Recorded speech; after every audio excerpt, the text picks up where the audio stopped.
certainly agree with Kevin, a very important topic for us to deal with because, well, it's not surprising, I suppose, but I see in the paper now every once in a while somebody like, Newt Gingrich or Mr. Coleman,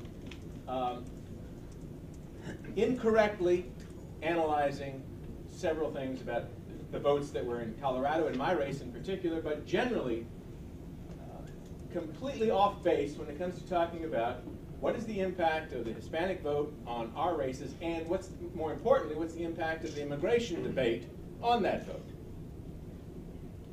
Now, it is an issue with which, of course, I have been involved for quite some time, even before I came to Congress in 1998.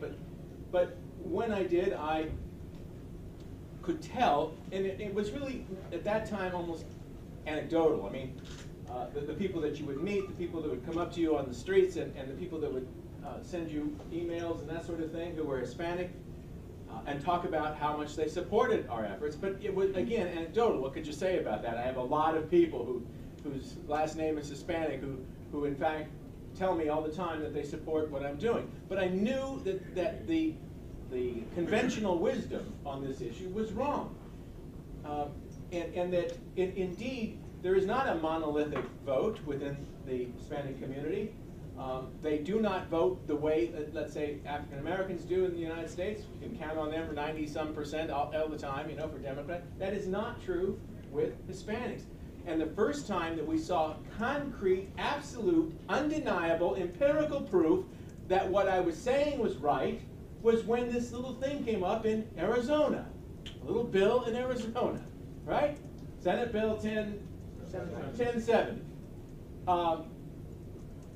And this was the most highly publicized piece of legislation, on our side anyway, that I'd ever seen, really. I mean, nationwide attention. Every group that you can think of weighing in on it in typical fashion, depending on where they were coming from. You know, the left opposing it and calling it the end of civilization as they know it, and you know, it could be for them. If we continue this little effort, it could be that. But what was fascinating, of course, and something that the left still can't get, and even people on our side can't get, because they've chanted the mantra for so long, you know, that it can't work, you can't get it, no way, impossible, will be seen as racist, not Tom Tancredo, don't follow Tom Tancredo's lead, Tom Tancredo doesn't speak for the Republican Party. Well, that may be true, but I speak for most Americans, I'll tell you that. Yeah.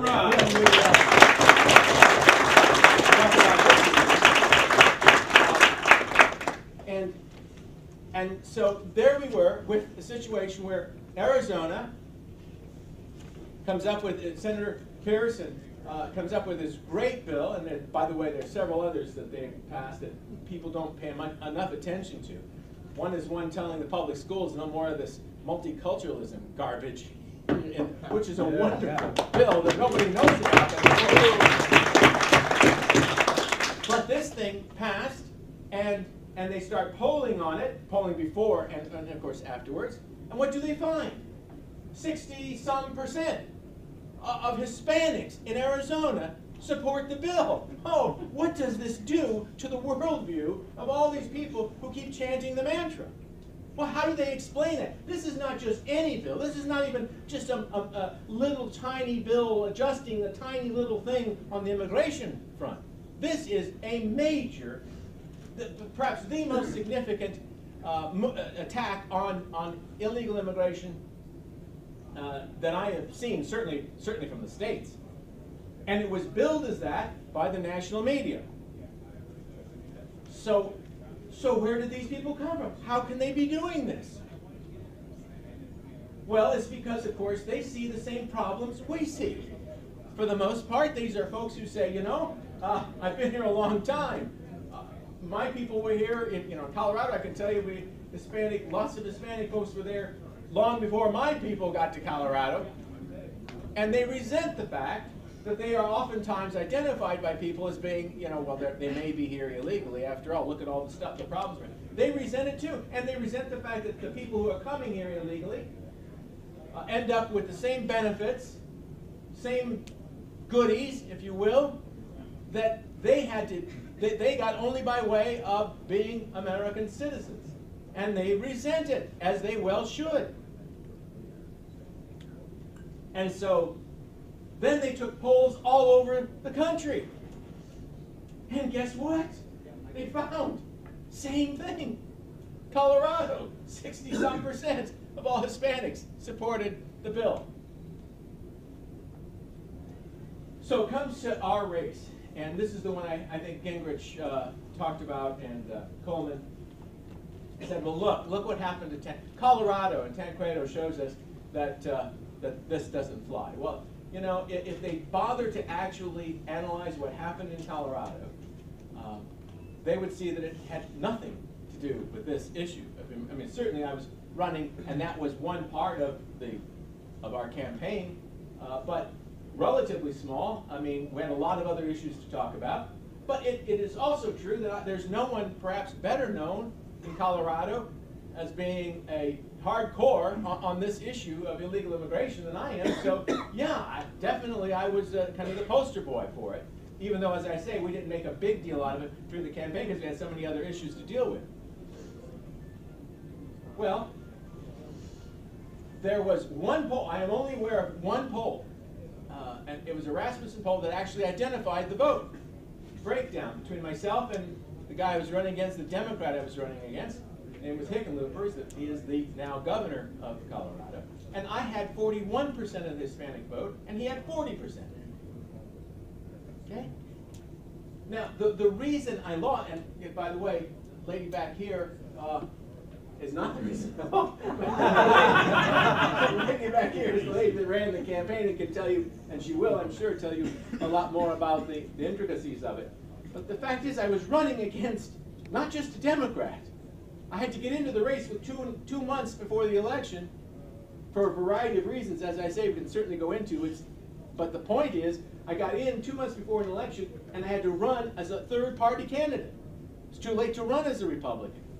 Because the Republican candidate, by the way, was so flawed, to use that term, being kind, flawed, I mean, and so flawed that by the end of the campaign, the chairman of the Republican Party said, we have never, the state of Colorado, in the state's history, the Republican Party has never fielded a worse candidate for governor, and any vote for him is a wasted vote. And he ended up getting 11% of the vote.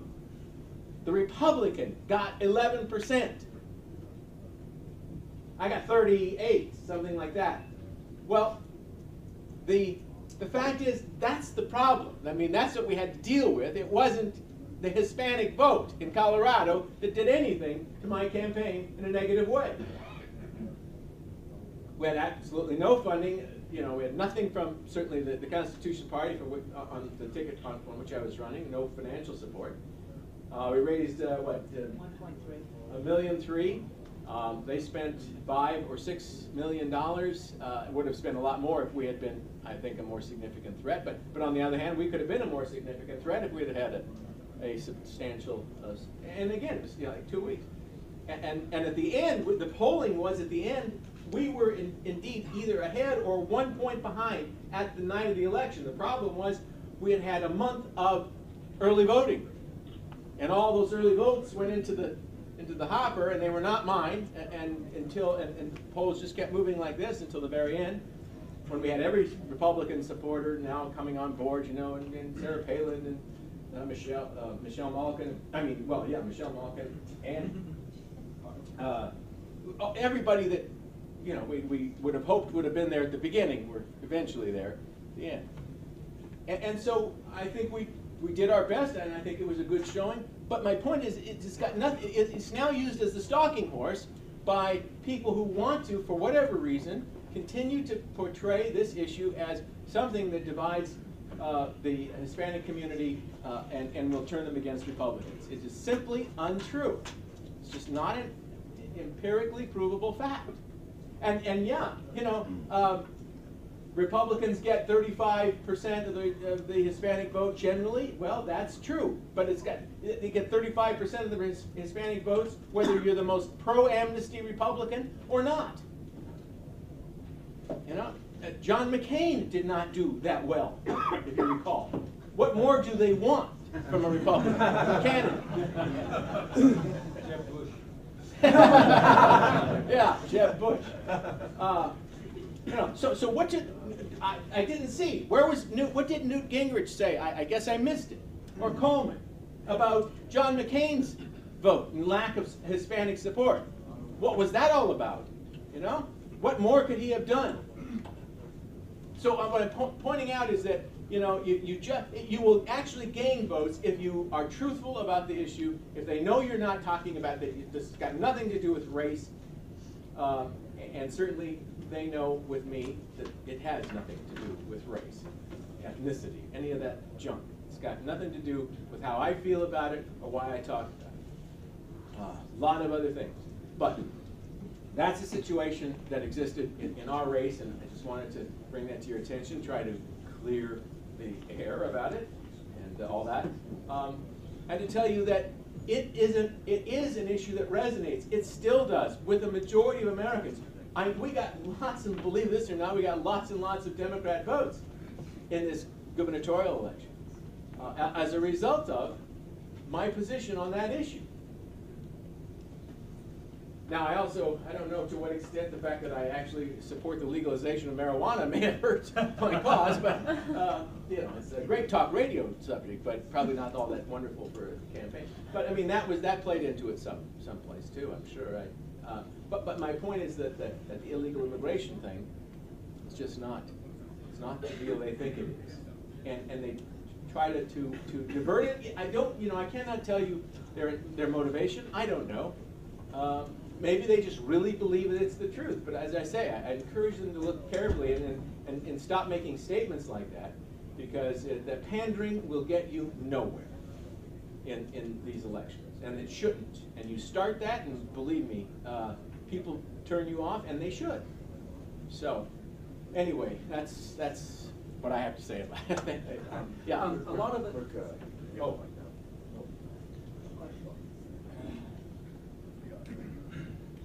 Sure. A lot of us think that Ron Paul is going to do very well when he runs for president this time.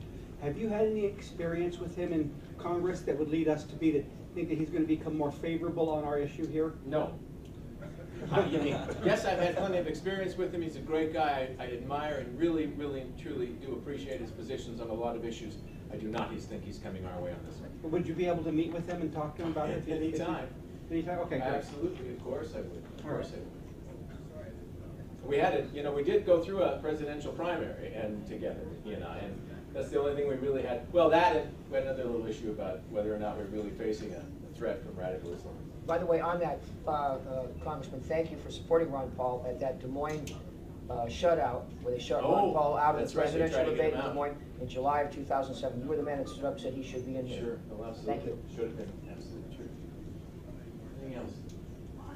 Yes, ma'am. How do we stop organizations like Heritage, for instance, that are doing this whole pandering? I've read the website in Spanish. It's offensive, it's patronizing. They all read like lectures. They certainly don't read like they're talking to Americans who want to be a part of our system. So what's the point of that? Yeah. And what do we do? And when such an organization like that sets the tone, it just seems like it kind of gives everyone